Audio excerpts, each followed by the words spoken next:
My name is Shamora Renee, and you are watching the first episode of Work, Play, and Reflection. I'm an insurance agent by day, humanitarian by night.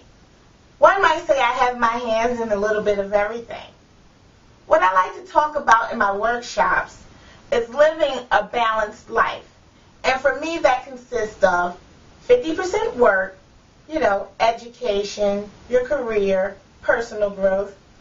20% play, that's your activities, different hobbies you might be involved in, vacation. And 30% reflection, sleeping, just looking back on your day, reflecting on the things that took place. Or if you keep a diary or journal, that's also reflecting on your life. Today, we're going to do an activity that encompasses all three. So, follow me in the kitchen and I'll show you.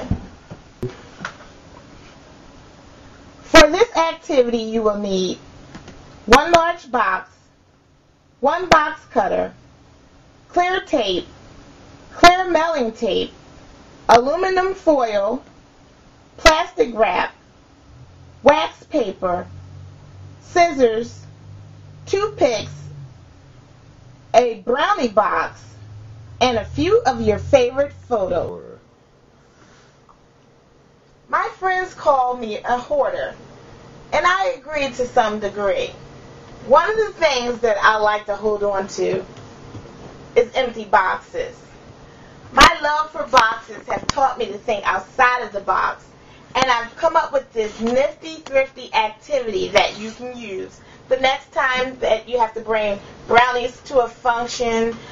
You can make a nice little serving tray that's very inexpensive. Okay, for this activity, we're going to use a few assumptions just for timing purposes.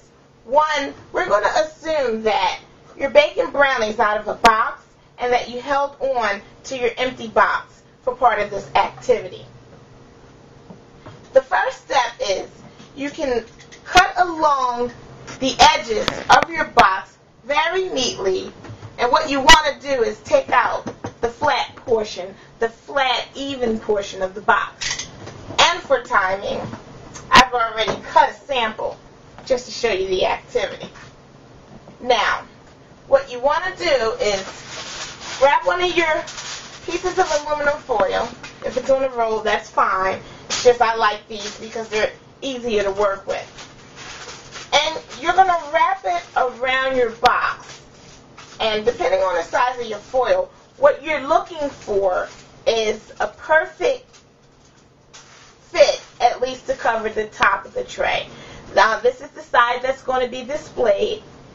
Don't worry about the back because it's going to be on a flat surface. But once you have your foil around your tray, you do want to make sure it's secure. And that you can do by putting your tape on the back of it just to hold it in place. So flip your board back over on the nice smooth side. And then you want to take your pictures. The beauty of this is, depending on the size of your box, the size of your serving tray, you can use as many or as little pictures that you want to use. And instead of using a plain old pair of scissors, you can get creative with it. Get you some painting shears or different shapes. You can find these at your local craft store, very inexpensive. Once you cut out your pictures, these were pre-cut. I'm just trying to give you a better idea of what you're going to do. Make the shapes or cut the straight edges however you would like to do it. Tape them to your board. You don't have to use any particular order to tape them, but just make sure you place them on your board. Take a piece of your mailing tape and then secure them in place. Like so. So you have your pictures, and as I said, you can put as many or little as you like. But once you have your pictures situated the way you like them, your plastic wrap and go around your board with the plastic wrap.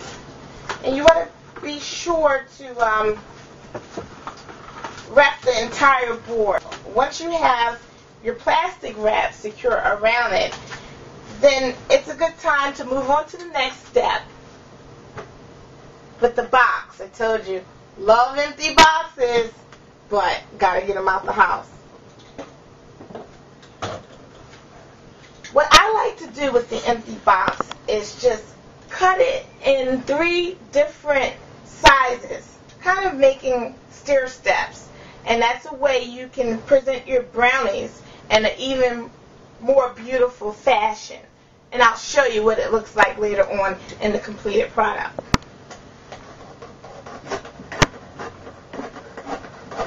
The way I like to cut the box is, and be careful, I mean, I'm not the best when it comes to cutting boxes, but I try. So you want to be careful not to get your fingers in the midst of cutting. You definitely don't want to look away too much while you're cutting and create an accident.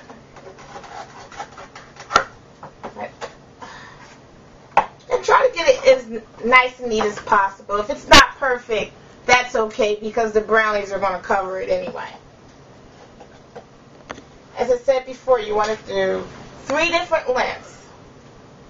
So that's 1.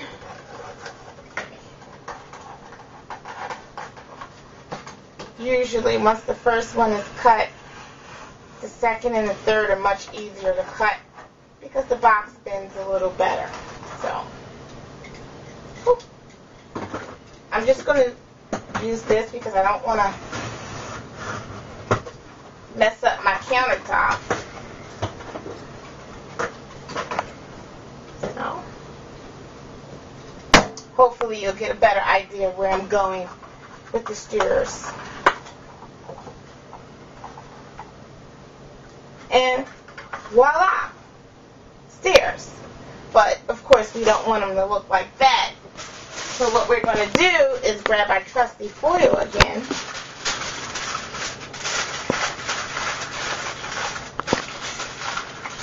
And wrap it around the steers. So you're going to repeat the same step to all of the steers.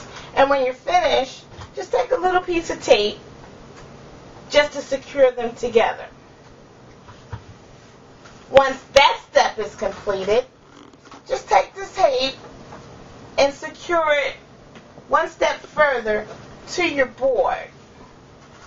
And like I said, for timing purposes, we're just going to do a little bit of it, but I'll show you the finished product. And here's one finished product.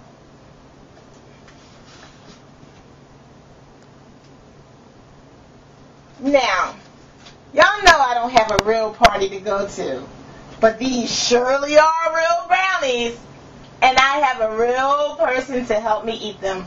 My favorite cousin D. Hi. Okay, well.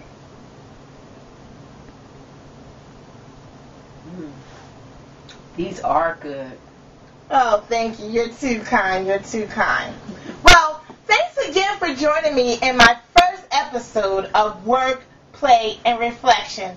And always keep in mind that in order to live the most fulfilling life, you should have balance.